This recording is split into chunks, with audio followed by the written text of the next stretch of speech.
Today, we're building on our previous project where we made an image classifier. This time, we'll use it to create a system that gives a warning when the wind is strong and the door is left open. Now let's add a wind sensor. Go to Microbit, Sensor Reading, Wind Speed, Pin 1 and click Add. This sensor measures how strong the wind is, and you can see its values on the graph. Don't forget to press Train and Predict to start using the image classifier node.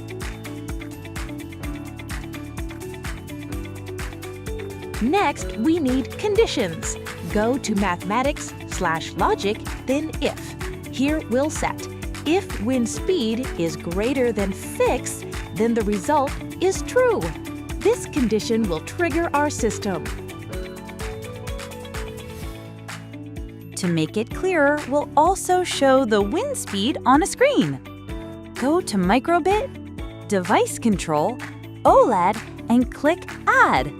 Connect it to the wind speed sensor so the values are displayed directly. Now here's the key part. We want the system to trigger only if two things happen. One, the image classifier detects that the door is open, and two, the wind speed is greater than 6.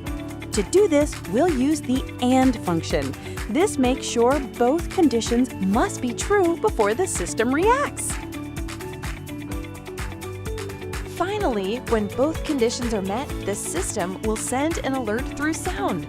That way, you'll know immediately if the door is open and the wind is too strong.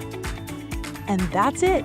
Using an image classifier together with a wind sensor to create a smart warning system.